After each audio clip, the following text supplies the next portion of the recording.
அற்புதமான நடிகை பூசா அவர்களை நிகழ்ச்சி வருது. என்னது பூசாவா? இந்த பூசை முடிச்சுட்டு வந்த அவசரத்தில் அது அப்படியே வந்துச்சு. அசத்தல் ரொம்ப ஆர்வமாக உட்காந்துருக்கு இந்த எபிசோட மட்டும்தான். ஏன்னா சார்ட்ட போய் ராஜ்குமார் சார்ட்ட ஒவ்வொரு ஆள் சார் நான் இதில் எப்படி பண்ணிடுறேன் சார், எனக்கு 200 வாய்ப்பில்லாட்டியும் பரவாயில்ல, பூஜா வந்திருக்காங்க இதை விட என்ன அப்படின்னு சொல்லி உற்சாகம் போயிட்டாங்க. 6ல் 8 போனால் என்ன வரும்? 6ல் 8 போகாது, 6ல் தண்ணி தான் போகும். உட்காருங்க, அதை படிச்சுட்டு அப்புறம் பேசுங்க. கீழே ஈவிடிசிங் பண்ணிக்கிட்டு பெண்ணை கிண்டல் பண்ணிக்கிட்டு இருந்த 2 பேர் செத்து போயிட்டாங்க. செத்து எம்மலோகத்தில் போனோன்னே எம்ஏவோட மக போயிருக்கு, வரா சூப்பர் ஃபியூர் அப்படின்னு இருக்காங்க. இங்கே இதுக்கு தான் அவனை அங்கே தள்ளினது, அங்கே போய் எம்ஏ மேலே லவ் பண்ணியிருக்கானையா. இழுத்து நடக்கிறீங்க, கால் வலிங்க. அட பாவமே தனியாக வந்தீங்க, ஒய்ஃபை கூட கூப்பிட்டு வந்திருக்கலாம். எதுக்குங்க கால் வலி மட்டும் போதும், தலைவலி வேற கூட அப்படி வச்சிருக்கு. உன் மனைவி தற்கொலை வரணும்னு சொல்லி மாடி பிள்ளைந்து குதிச்சாலாமே, நீ என்னையா செஞ்சுக்கிட்டு இருந்த? நான் தாங்க 1 2 3 சொல்லிக்கிட்டு இருந்தேன் அப்படின்னு இருக்கா. குதிக்கிற ஏற்பாடு முன்னெச்சரிக்கா. நீங்க எந்த மேன் இப்போ? அவர் வாட்ச்மேன். ட்ரெயினில் ஹார்ன் அடித்தா இப்படி கேட்கும்.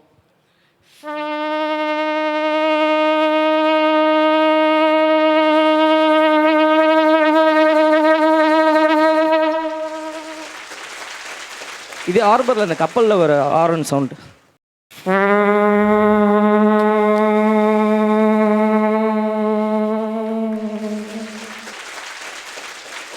பூஜா சொல்லுங்க. உங்ககிட்ட இதை சொல்லியே ஆகணும். சீக்கிரம் சொல்லுங்க. அதை எப்படி சொல்றதுன்னு தெரியல. வாயால தான் சொல்லணும், சொல்லுங்களேன். ஓகே சொல்றேன். உங்களை எனக்கு ரொம்ப பிடிச்சிருக்கு. தயவு செஞ்சு என்ன அப்பாவா ஏத்துக்குவீங்களா? உனக்கு ஐ லவ் யூ சொல்லணும்னு ஆசையா இருக்கு. வயசாயிடுச்சு, சாரி, வரட்டுமா? Thank you, bye. சரி, நான் ஐ லவ் யூன்னு சொல்ல முடியும்ல? Okay, please tell me. I love you Michael. Really? அப்போ கார்த்திக் சாருக்கு ஐ லவ் யூ சொல்லலையா? ஏய், அடிதான் வாங்க போறீங்க நீங்க. அப்பப்பா, இந்த உலகத்துல எத்தனையோ அழகா பார்த்துருக்கேன்ப்பா. ஆனா இந்த பூஜா மாதிரி ஒரு அழகத்தில் நான் நம்மால் படத்துல கூட பார்த்ததில்ல. நல்ல கண்டம். ஐ காதலிங் யூ. விஎஸ் ராகவன் அப்பா, இவர் பெரியப்பா. சொல்லு ஒரு சித்தப்பா, நோட் பண்ணீங்க. அன்பு நடிகை. Once again Michael, I love you டா. Me too. இன்னைக்கு நிகழ்ச்சி சிறப்பிக்க வந்துள்ள அற்புதமான சிறப்பு விருந்தினர், நல்ல குடும்ப பாங்கான விஷயம் மட்டும் இல்லாமல் எல்லா வித பாத்திரங்களும் பொருந்தக்கூடிய அற்புதமான நடிகை பூசா அவர்களை நிகழ்ச்சி வருது. என்னது பூசாவா? இந்த பூசை முடிச்சுட்டு வந்த அவசரத்தில் அது அப்படியே வந்துச்சு. எந்த ஒரு மதுரையா? அதானே பார்த்தேன். சரி சரி, பரவாயில்லப்பா, எனக்கு பழக்கம் ஆயிடுச்சு. நல்ல பேர் தான். ஸோ உங்களுக்கு நான் வந்து பூசா, நோ ப்ராப்ளம், கேரி ஆன். நல்ல நடிகை பூஜா அவர்களை நிகழ்ச்சிக்கு வரவேற்றுட்டு பெண்களை பற்றி நம்ம சிறப்பு விருந்தினர் பெண்கள் வந்ததுனால காந்திஜிட்ட கேட்டாங்க, இந்த அகிம்சை எங்கே கற்றுக்கிட்டீங்க? நான் என்னதான் மக்களுக்கு வந்து அகிம்சைவாதியாக இருந்தால் கூட என் மனைவிட்ட ரொம்ப கோபமாக இருப்பேன். ஆனால் அதை கூட அவள் அன்பால் சகிச்சுக்கிட்டு இருப்பாள். நான் அகிம்சை கற்றுது என்னுடைய மனைவிட்ட அப்படின்னு சொன்னார். பெரிய ஒரு மகாத்மாவுக்கே அகிம்சை கற்றுக் கொடுத்த ஒரு பெண் போது பெருமையான விஷயம். அதனால் தனிப்பட்ட முறையில் ஒரு நன்றியை சொல்லிட்டு, பெண்களுக்கு நிறையா விஷயம் நம்ம தான் தனியாக கொடுத்துருக்கோம். ஏன்னா இன்றைக்கி எத்தனையோ எபிசோட், இந்த எபிசோட்லேயே அசத்தல் ரொம்ப ஆர்வமாக உட்காந்துருக்கு இந்த எபிசோடில் மட்டும்தான். ஏன்னா சார்ட்ட போய் ராஜ்குமார் சார்ட்ட ஒவ்வொரு ஆள் சார் நான் இதில் எப்படி பண்ணிடுறேன் சார், எனக்கு 200 வாய்ப்பில்லாட்டியும் பரவாயில்ல, பூஜா வந்திருக்காங்க இதை விட என்ன அப்படின்னு சொல்லி உற்சாகம் போயிட்டாங்க. அதில் அதான் பெண்ணுக்கு கொடுக்குற மரியாதை. இன்னொன்று, நம்ம அசத்தல் நிகழ்ச்சியில் இது வரைக்கும் வர்ற டிவி ரியாலிட்டி ஷோவிலேயே தொகுப்பாளினி பேரை சொல்லக்கூடிய ஒரே நிகழ்ச்சி நம்ம அசத்தல் நிகழ்ச்சியாக மட்டும் இருக்கும். எதுக்குன்னா பெண்கள் கொடுக்குற முக்கியத்துவக்காக சொல்கிறது. பார்த்தீங்கன்னா மாதவராய் பிறப்பிற்கு நல்ல மாதவிடம் செய்த வேண்டுமம்மா. அப்போ வந்து ஆடவராய் பிறப்பிற்கு அயோக்கியத்தனமாக செஞ்சுருக்கணும் சொல்லி வச்சுருக்குது. பெண்கள் நாட்டின் கண்கள், அப்போ ஆண்கள் நாட்டின் மூக்குகளா? பெருமைக்காக சொல்கிறேன். எல்லா விஷயத்திலும் நீ ஒன்றும் வேணாமே. இப்போ நான் ஒரு விழாவுக்கே போயிருக்கோம், இல்லை ஆண்களே விழாவுக்கு போகிறீங்க, தனியாக போகிறீங்கன்னா என்ன கேட்பாங்க தெரியுமாங்க? என்ன வீட்டில் வரலையா? அப்போ அவங்க வீடுன்னா நம்ம முனிசிபாலிட்டியா? சொல்கிறதுக்காக சொல்கிறது. இன்னொன்று, இதெல்லாம் போக எல்லாமே ஆண்கள் வந்து பெண்களுக்கு சமர்ப்பிச்சிட்டோம். பார்த்தீங்கன்னா முன்னாலாம் பெண்கள் வந்து சீதை இடையாள்னுவாங்க, இடுப்பு இருக்கோ இல்லையா அந்தளவுக்கு 8 மாதிரி இருப்பாங்க. இன்றைக்கி அப்படி இல்லை, பூரா மச்சி விடு குழுக்க மாதிரி இப்படி இருக்குது எல்லோரும். முன்னாடிலாம் குழந்தைய வச்சோம்னா சக்குன்னு இடுப்பில் உட்காந்துக்கிறோம், சக்குன்னு உட்காரும். இன்றைக்கி ஒன்றும் இல்லை, சர்றன்னு கீழே வந்துடும். இங்கே என்ன செய்ய முடியும்? அதனால் என்ன காரணம் என்னன்னா, சாப்பாடு ஊட்டுறது எப்படி ஊட்டுங்க தெரியுமா? காலையில் சாப்பிடுப்பா, இட்லி 15 இட்லி வச்சுட்டு சாப்பிடு. அம்மா எப்படி சாப்பிட்டு காமிக்கிட்டா ஆவ் இப்படி பதிஞ்சிட்டு இது சாப்பிடு, அது ஆண்டு பார்த்துக்கிட்டு அதோடு அப்படியே இருக்க வேண்டிய. அதனால தான் குரலே மாறி போச்சு. சில வீட்டுக்கு போங்களேன், ஒரு வீட்டுக்கு போயிருந்தேன். அந்த வீட்டுக்கார் ஒல்லியாப்பா இப்படி இருக்கார். வாங்க தம்பி எப்படி இருக்கீங்க அப்படின்ட்டார். இல்லையா உன் ஒய்ஃப் பேச நீ நான் தான் அப்படி ஆகிட்டேன், எங்கே சாப்பாடு ஓடுறா. அதுக்கடுத்து எங்கே உங்கள் வீட்டுக்காரம்மா அந்த வருதுல அப்படின்னு அப்படியே வந்துச்சு. 4 பேர் ஒன்றா சேர்ந்து வர்ற மாதிரி. வா தம்பி எப்படி இருக்கு அப்படின்ச்சு. ஆத்தாட்டி ஏம்மா நீ தானா, நீ சாப்பிடாம போகக்கூடாதுப்பா, நான் உன் வீட்டில் சாப்பிட்டேன் நான் போயிடுவேன். எல்லாமே. இன்னொன்று, இந்த பள்ளிக்கூடத்தில் எதுக்கு பெண்களை வந்து அடிப்படை கல்வி ஆரம்ப கல்விக்கூடங்கள் எதுக்கு பெண்களை டீச்சராக போடணும் அப்படின்னு சொன்னாங்கன்னா, அவங்க தான் அந்த குழந்தைக்கு வந்து உணர்வுபூர்வமாக சொல்லித்தர முடியும். எந்த நேரத்தில் குழந்தை அழுதுன்றது பெண்களுக்கு தான் தெரியும். இப்போ 2 பேரும் சொல்லிக் கொடுக்குற விஷயத்தை பாருங்களேன். ஒரு ஆண் இருக்கார், இவ்வளோ ஒரு மீசை வச்சுக்கிட்டு ஆனாவை நான் சொல்லித்தரார். டேய் இங்கே வாடா, ஆனாவுக்கு அடுத்தது என்னடா அப்படின்னு. ஐயோ ஆத்தே தெரியாது சார் அப்படின்றான். அப்போ சப்புன்னு அடிப்பார் ஆம்பளை. அப்படின்றான். இதான்டா ஆனாவுக்கு அடுத்தது போயிட்டார். பெண்கள் எப்படி செய்வாங்கன்னா, ஆனாவுக்கு அடுத்தது என்னப்பா தெரில டீச்சர், ஒரு சாக்லேட்டை வாய்க்கினார் கொண்டு வாங்க அப்படின்றான். இதான் ஆனாவுக்கு அடுத்தது சொல்கிற முறை. ஒரு பாங்காது அப்படியாவது சொல்லிக்கிறோம் பெருமையாக. அது மாதிரி அதுக்காக இன்னும். ஆனால் பசங்களை அப்படி சமாளிச்சாத்த முடியுது. அவன் பேசுகிற வச்சிருக்கே, அவங்க தாத்தா 1/2 கிலோமீட்டருக்கு முன்னாடி வராரு, இவன் பேர் எப்படி போகிறான். ஏன்டா இவ்வளோ கேப்பு, இதான் ஜெனரேஷன் கேப்பு அப்படின்றான். நம்ம எதோ கேப்பு பார்த்துருக்கோம் அப்படி அது சொல்லி. ஏன்னா வாத்தியார் தொழில் கஷ்டமான தொழில் எல்லாருக்கும் தெரியும். ஏன்னா எல்லாத்துக்கும் அவனா ஒரு பதில் சொல்லுவாங்க. மயிலே மயிலேனா இறகு போடாது. ஆமாம் சார், அதுக்கு தமிழ் தெரியாது. ஏண்டா இப்படி அக்க போகிறேன், ஏண்டா வாயை திறந்தா உங்களுக்கு உடம்பூரம் கொழுப்பாடா, இப்படியா இருப்பீங்க. உங்கள் வயசுலாம் வாழ்க்கையில் நிறைய நான் மேடு பள்ளங்களை பார்த்தவன்டா. ஏன் கண்ட்ரேட்டாக இருந்தீங்களா அப்படின்ற அதுக்கு ஒரு வழி சொல்லாங்க தம்பிங்களா. நக்கல் பண்ணுங்க, ஜாலியாக இருங்க, அதே ஜோலியாக இருக்காங்க. நல்லா சின்ன வயசில் ஒரு கை சாப்பாடு முழுங்குறதுக்கு கஷ்டப்பட்டேன்டா, சாப்பிட்ற கஷ்டப்பட்டேன். ஏன் தொண்டையில் புண்ணா, உட்காருடா உட்காரு, எவன் ஜனிப்பில் எவனும் முன்னேற மாட்டேங்கிறா, நீங்கள் எல்லாத்துக்கும் மேடம் கவுண்ட் கொடுப்பீங்க அப்படின்னு. அடுத்த போய் வந்தேன், சார் நாளைக்கு எங்கள் அப்பாவுக்கு திவசம் லீவு வேணும் சார். இங்கே ஒரு ஓம் பேச்சல் நம்ப முடியாது, உங்கள் அப்பா கூட்டா அவரை கூட்டு வந்து சொன்னாத்தே நான் ஏன் அவருக்கு தேவையா திவசம், அவர் எப்படி கூட்டு வரும் இப்படி கூறட்ட வாத்தியார். அப்புறம் கணக்கு வாத்தியார் வந்தார். மாணவர்களே, 6ல் 8 போனால் என்ன வரும்? 6ல் 8 போகாது, 6ல் தண்ணி தான் போகும். உட்காருங்க, அதை படிச்சுட்டு அப்புறம் பேசுங்க. இது கடி விஷயமா இருக்கலாம், ஆனால் அது ஒரு அறிவுமான விஷயம். இன்னைக்கு புதுமையாக யோசிக்கிறது, புளித்து போன சங்கையெல்லாம் ஓரம் கட்டுறது. காதலிக்கிறப்போ ஒரு சம்பவம் நடக்கும் இளைஞர்களுக்கு, அதில் ஒரு உற்சாகம். அதாவது நீங்கள் நல்லா அந்த பிள்ளையை கவர்றதுக்காக என்னமாச்சும் ஒரு மேட்சிக்கை பண்ணுவாங்க.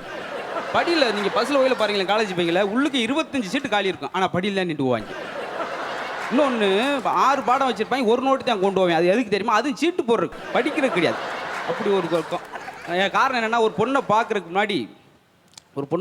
முன்னாடி அப்படியே பெரிய ஃபைடர் மேனாக இருப்பேன். பார்த்து அந்த பிள்ளை இவனை பார்த்துருச்சுன்னு வச்சுக்க, ஜென்டில்மேனாக மாறிடுவேன். அது லவ்வாக சொல்லிடுச்சுன்னு வச்சுக்க, லக்கி மேன். கல்யாணம் ஆன பின்னாடி தான் வாட்ச்மேனாக வீட்டில் துண்டை போட்டுட்டு உட்காந்துருப்பேன். என் வாழ்க்கை எப்படி போச்சு, நான் என்னடா பாவம் செஞ்சேன்னு சொல்லி உளறிடுவேன். 2 குழந்தை பெற்றுருச்சுன்னா அவ்வளோதான், ஸ்பைடர் மேன் சொன்னோம்ல, அதுக்கடுத்து டாப்பர் மேனா வவுன்ட்டு வாழ்க்கையே போயிடும். சும்மா சொல்கிறேன். ஏன்னா ஒரு ஆள் சொன்னார், என் அக்கா பொண்ணை கல்யாணம் பண்ணக்கு முன்னாடி ஃபைல்ஸ் ஆப்ரேஷன் பண்ணேன்டா சொன்னேன் அன்னைக்கு. சொந்தத்தில் பொண்ணு எடுக்காரா, பின்னாடி ப்ராப்ளம் வர முடியல, வந்துருச்சுல. பின்னாடி ப்ராப்ளத்துக்கு இப்படி ஒரு அர்த்தத்தை ஆழமாக வச்சுட்டு இருக்கேன். ஏன்னா லவ் பண்ணுறப்ப அவ்வளோ ஜாலி இருக்கு. கீழே ஈவ்டீசிங் பண்ணிக்கிட்டு பெண்ணை கிண்டல் பண்ணிக்கிட்டு 2 பேர் செத்து போயிட்டாங்க. செத்து எம்மலோகத்தில் போனோன்னே எம்ஏவோட மக போயிருக்கு, வரா சூப்பர் ஃபிகர் அப்படின்னு இருக்காங்க. இங்கே இதுக்கு தான் அவனை அங்கே தள்ளினது, அங்கே போய் எம்ஏ மேலே லவ் பண்ணியிருக்கானையா, அது சொல்லிக்கிறது இல்லை. ஏன்னா ஒரு பொண்ணை கட்டினா அது அழகாகவும் நல்ல பொண்ணாகவும் இருக்கணுமா. அழகாக இருக்கிற பொண்ணு நல்ல பொண்ணாக இருக்க மாட்டேன்னு தான், நல்ல பொண்ணாக இருக்கிறது அழகாக இருக்க மாட்டேன்னு தான், அழகாகவும் நல்ல பொண்ணாகவும் இருக்கிறது தனியாக இருக்க மாட்டேன்னு தான். ஒன்று ஒரு லவ்வரோ இல்லாட்டி கணவனோ இருக்கானா. அழகாகவும் நல்ல பொண்ணாகவும் இருந்து தனியாகவும் இருந்தால் ரவுடி மாதிரி ஒரு அண்ணா இருக்கானா. நீங்க சொன்னது சரிதான். இல்லை இதை ஏன் சொல்ல வந்தேன்னா, இங்கே இருக்கிறவங்கெல்லாம் உங்களுக்கு முன்னாடி வந்து பர்ஃபார்ம் பண்ணணும்னு ரொம்ப துடிச்சிட்டு இருக்காங்கன்னு சொன்னார். அது காரணம், அழகாகவும் அறிவுள்ளவங்களாகவும் தனியாகவும் இருக்கிற பொண்ணு நீங்கள் வந்திருக்கீங்க. ஆனால் உங்களுக்கு ரவுடி அண்ணா இருக்காரான்றது உங்களுக்கு தெரியாது. இதோ இருக்காங்களே 2 பேர் இங்க. பூஜா, உங்களுக்கு ரவுடி அண்ணா இருக்காங்களா, இல்லை உங்ககிட்ட வர ஆம்பளைங்க யாரை பார்த்தாலும் நீங்கள் அண்ணான்றீங்களா? இல்லை, நீங்கள் என்ன பாஸ்கே இப்படி பேசவே கூடாது. அவர் அப்பான்னு ஆசையாக கூப்பிட்றத விட்டு அண்ணா அண்ணான்னு கூப்பிட்டு இருக்கீங்க. நீங்களும் வயசில் பெரியவர், அவர் சொல்கிறார் கரெக்டாக இருக்கும். அஸ்தமெல்லாம் பயந்துக்கிட்டு இருந்தோம். நல்ல வேளை நீங்கள் அண்ணாவும் அப்பாவானாலும் அவங்களுக்கு இன்னும் கொஞ்சம் உற்சாகம். அவங்க தாத்தாவா இருக்காரு. அதான் இந்த விஷயத்தில் தாத்தா. சரி, ஜானகிராமன் கோச்சிக்கிறாங்க. இடையில ஒரு சில உண்மைகள் வரத்தான் செய்யும். அவர் ரொம்ப கோபமாக இருக்கார் பாவம். கெச்சம் வரையா அதனால. அது இன்னொரு விஷயம் சொல்லுவாங்க. அதே மாதிரி குடும்ப விஷயமா சொல்லிட்டு வரும்போது டாக்டர்கிட்ட நொண்டிக்கிட்டே வந்திருக்கார் ஒரு ஆள். ஏங்க காலை இழுத்து நடக்கிறீங்க? கால் வலிங்க. அட பாவமே, தனியாக வந்தீங்க, ஒய்ஃபை கூட கூப்பிட்டு வந்திருக்கலாம். எதுக்குங்க? கால் வலி மட்டும் போதும், தலைவலி வேற கூட அப்படி வச்சிருக்கான். ஏன்னா தலைவலின்னு கொஞ்ச நேரம் 10 நிமிஷம் வெளியே போனால் அவ்வளோ உற்சாகம். சொல்லியிருக்காங்க கோர்ட்டில் நிறுத்தி, ஏயா உங்கள் அண்ணன் உங்கள் மாமியாரை கத்தி எடுத்து குத்திருக்கான், அந்த நேரம் நீ என்ன செஞ்சுக்கிட்டு இருந்த? எங்கள் மாமனாரை புதைச்சிக்கிட்டு இருந்தே அப்படின்னு இருக்கான். வேறு குடும்பமே குலகார குடும்பமாக இருக்குன்ற எப்படி குடும்பம் நடத்த முடியும்? ஆளாளுக்கு அவன் ஒரு பக்கம் பேச்சு. அப்புறம் அது போயிட்டு உன் மனைவி தற்கொலை வரணும்னு சொல்லி மாடிப்பள்ளியில் குதிச்சாலாமே, நீ என்னையா செஞ்சுக்கிட்டு இருந்த? நான் தாங்க 1 2 3 சொல்லிக்கிட்டு இருந்தேன் அப்படின்னு இருக்கான். குதிக்கிற ஏற்பாடு முன்னெச்சரிக்கா. நம்ம சிந்தனைக்கு ஒரு சில நிமிடம்ன்ற மாதிரி ஒரு பெரியவர் இருந்தார், தனியாக காட்டில் ஒரு துறவி இருந்தார். அப்போ அந்த பக்கம் ஒரு 30 வயசு மதிக்கத்தக்க ஒரு இளைஞன் இரவு நேரத்தில் போயிருந்தா, நல்ல மழை. வீட்டில் அந்த குடிசையில் ஒதுங்க இருக்கா போனோன்னா, தம்பி என்னப்பா? ஐயா நான் கொஞ்சம் வெளியூர், இன்றைக்கி ஒரு நாள் தங்கல்னா நீங்கள் வாய்ப்பு கொடுத்தீங்கன்னா உங்கள் குடிசையில் தங்கிக்குவேன். அப்படியா, சரி தங்கிக்கப்பா, பரவாயில்ல. சாப்பிட்டீங்களா தம்பி அப்படின்னாரு. இல்லைங்கய்யா சாப்பிடல. சரி, நான் நம்மதுலேயே இருந்து சாப்பாடு ரெடி பண்ணி சாப்பாடு கொடுத்து அவனுக்கு படுக்கிறதுக்கான படுக்கை கொடுத்து உறங்க வச்சுட்டு காலையில் எந்திரிச்சு போகும்போது அவன் மன உறுத்தலாக இருந்துச்சு. உண்மையை சொல்லிடும்னு சொல்லி, ஐயா பெரியவரே நான் ஒரு திருடன், என்னை காவல்துறை அதிகாரிலாம் விரட்டி வரும்போது பதுங்கிறதுக்கு தான் உங்கள் வீட்டில் பதுங்கிருந்தேன், உண்மையை சொல்லிடுவோம், நீங்கள் இவ்வளோ அன்பாக இருக்கீங்களே அதுக்காக சொல்லிடுறேன் அப்படின்னு போயிட்டார். இவருக்கு மனசில் ஒரு ஆதங்கம் இருந்து ஒரு திருடனுக்கு போய் இருக்க எடுப்புறம் கொடுத்து உணவரை கொடுத்துருக்குமே, இந்த பாவத்தை எங்கே போய் கழிக்க போகிறோம்னு சொல்லி கடவுள்கிட்ட போய் வேணார். கடவுளை இருந்து நான் ஒரு பாவ செயல் செஞ்சுட்டேன், ஒரு திருடனுக்கு போய் இருப்பிடமும் உணவும் கொடுத்துட்டேன். அது கடவுள் சொன்னார், ஒரு நாள் உணவும் இருப்பிடம் கொடுத்தக்கே நீ விழுந்து சிரமப்படுறிய, நான் 30 வருஷம் அவனுக்கு இந்த பூமியில் இடம் கொடுத்து உணவு கொடுத்துக்கிட்டு நான் இவ்வளோ சிரமப்பட வேண்டியிருக்கும். உதவியில் 2 வகை. இப்போ பசிச்சிருக்குன்னு சொல்லி காசை எடுத்துகிட்டு ஹோட்டலில் சாப்பிட்றக்கா போகிறான். அப்போ ஒரு பிச்சைக்கார, ஐயா தர்மம் பண்ணுங்க அப்படின்றார். வகுறு பசிச்சுக்கிட்டு இருக்கேன் போய்கிட்டு இருக்கும்போது அந்த ரூபாயை அவனுக்கு கொடுத்துட்டு இப்போ போகிறார் நடந்து. இப்போயும் அவருக்கு வகுறு பசிச்சிருக்கு, ஆனால் மனசு நிறைஞ்சிருக்கு. வகுறு பசிக்கிறது சுயநலம், மனசு நிறையிறது பொதுநலம் அப்படின்வாங்க. அதனால் இந்த எதுக்கு உணவு கொடுக்குறது ஒரு பக்கம் இருந்தால் கூட ஏதோ ஒன்றை மற்றவர் கொடுப்பதான் வாழ்வு, மனித வாழ்வு ஒரு மகத்தான வாழ்வு அப்படின்னு சொல்லுவாங்க. அது நம்ம மகிழ்ச்சியை கொடுக்கலாம், இல்லை வேறு விஷயத்தை கொடுக்கலாம்னு சொல்லிட்டு இந்த அற்புதமான வாய்க்கு மீண்டும் ஒரு முறை நன்றி சொல்லிட்டு உங்களுக்கு விடைபெறுகிறேன். நன்றி, வணக்கம். வெல்டன். நீங்கள் சொன்ன வார்த்தை ரொம்ப அழகான வார்த்தை. உண்மையாகவே யாரெல்லாம் ரொம்ப மோசம், வந்து பெரிய திருடன், இல்லாட்டி எங்கே வந்தாலும் வந்து கை வைப்பான்னு சொல்கிறாங்களோ, அவங்க நம்ம வீட்டில் வந்து ரொம்ப நம்பி அவங்களுக்கு நம்ம இடம் கொடுத்து அவங்களுக்கு மரியாதை கொடுத்தோன்னா நம்ம அவங்க மேலே வச்சுருக்கிற நம்பிக்கையை அவங்கள ஒழுங்காக வச்சிடும். அது ரொம்ப அழகாக சொன்னீங்க. இவரோட பர்ஃபார்மன்ஸ் எப்படி? பர்ஃபார்மன்ஸ் வந்து அசத்தலாக இருந்தது. நான் வந்து ஆக்சுவலி வரும்போது நான் சொன்னேன், எனக்கு வந்து ஒரு I can judge a dance competition, singing competition ஒரு ஜட்ஜ் பண்ண முடியும். ஆனால் வந்து தெரியும் வந்து த பர்ஃபார்மன்ஸ் ஸ்டாண்டர்ட்ஸ் வந்து ரொம்ப ஹை. இங்கே நான் வந்து இங்கே உட்காந்து அதை பற்றி ஏதாவது பேச முடியுமா இல்லையான ஒரு பயம் இருந்தது. ஆனால் நீங்கள் வந்து அவ்வளோ அழகாக சொல்லியிருக்கீங்க, எனக்கு ஒவ்வொரு வார்த்தை கூட புரிஞ்சிடுச்சு. I understood everything. அதான் ஒரு பெரிய விஷயம் எனக்குன்னா, பிகாஸ் எனக்கு புரிஞ்சு நான் உண்மையாக வந்து ஐ வாஸ் லாஃபிங். ஒன்லி நீங்கள் போகிறதுக்கு முன்னாடி ஒரே ஒரு ஆன்சர் வேணும். இப்போ நீங்கள் வந்து Spider Man, lucky man, watchman, டோபர் மேன்னு சொன்னீங்க இல்லையா? நீங்கள் எந்த மேன் இப்போ எந்த மேனில் இருக்கீங்க? அவர் வாட்ச்மேன். அப்படியா? ஆஹா, சரி சரி. நீங்க சேர்மேன். சேர்ல உட்காந்துருக்கனால. சரி முத்து, தேங்க்யூ. ரொம்ப நல்லா இருந்து பர்ஃபார்மன்ஸ். நன்றி. ரொம்ப நன்றிங்க மேடம். நன்றிங்க சார். அன்பு நடிகை, அனைவருக்கும் பிடித்த அழகிய நடிகை பூஜா அவர்களை வருக என வரவேற்று சார் நிகழ்ச்சிக்கு போகலாமா சார்? சரி, நீங்கள் என்ன செஞ்சு அர்த்தம் போகிறீங்க?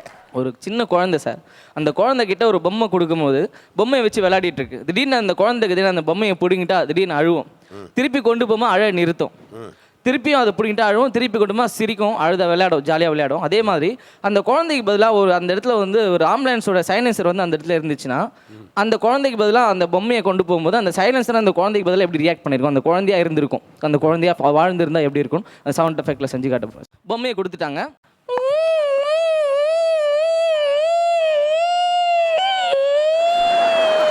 திடீர்னு அந்த குழந்தைகிட்ட பொம்மையை பிடிங்கிட்டாங்க.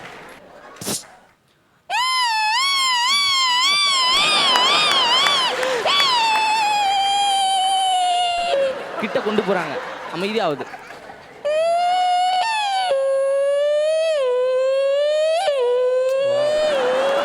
திருப்பி தூரமாக கொண்டு போகிறாங்க. திருப்பி கையில் கொடுக்குறாங்க.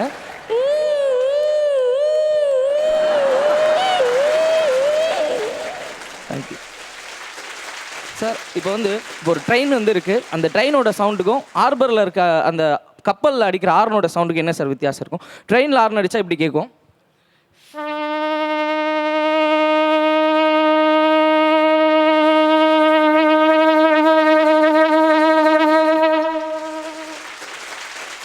இதே ஹார்பரில் அந்த கப்பலில் வர ஹார்ன் சவுண்டு.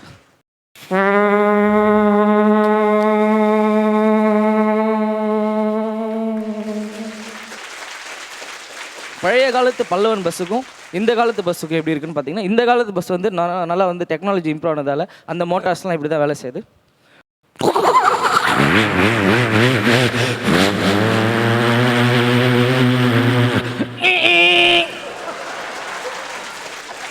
இதே பழைய காலத்து பல்லவன் பஸ் எப்படி போயிருக்கும் சார்?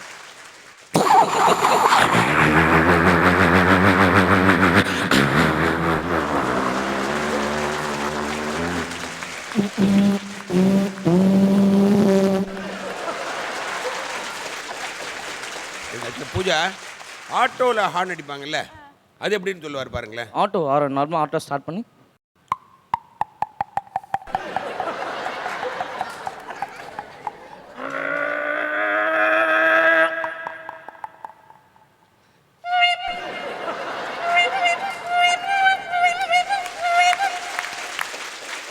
Thank you madam. சார் இப்போது மேடம்காக ஒரு ஸ்பெஷலாக ஒரு கான்செப்ட். மேடம் கூட நடித்த ஹீரோஸ் இல்லாமல் நடிக்காத பழைய ஹீரோஸ் புது ஹீரோஸ்லாம் மேடம்க்கு ப்ரப்போஸ் பண்ணியிருந்தா எப்படி பண்ணியிருக்கீங்க? ஒரு சின்ன கற்பனை. நல்ல ஐடியா சார். முதல்ல நம்ம விஎஸ் ராகவன் சார் மேடம்க்கு ப்ரப்போஸ் பண்ண வராரு. ஹாய் பூஜா. சொல்லுங்க. உங்ககிட்ட இதை சொல்லியே ஆகணும். சீக்கிரம் சொல்லுங்க. அதை எப்படி சொல்கிறதுன்னு தெரியல. வாயால தான் சொல்லணும். சொல்லுங்களேன். ஓகே சொல்கிறேன். உங்களை எனக்கு ரொம்ப பிடிச்சிருக்கு. தயவு செஞ்சு என்னை அப்பாவா ஏற்றுக்குவீங்களா? அடுத்ததாக நம்ம கார்த்திக் சார் மேடம்க்கு ப்ரப்போஸ் பண்ணுறாரு.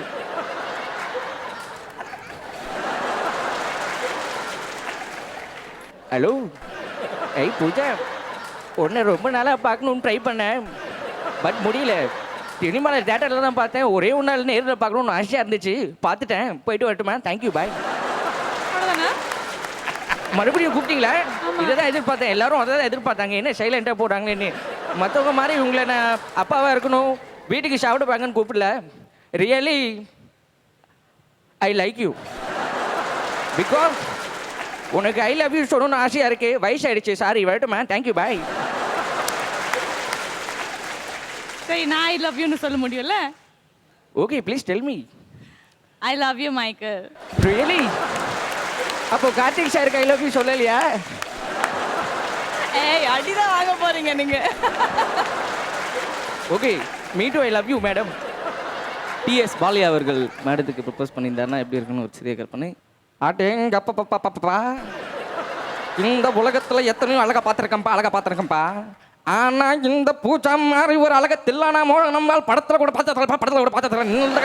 நல்ல கண்டம். அட பூச்சா கிட்ட எனக்கு பிடிச்சது என்னன்னு தெரியுமா?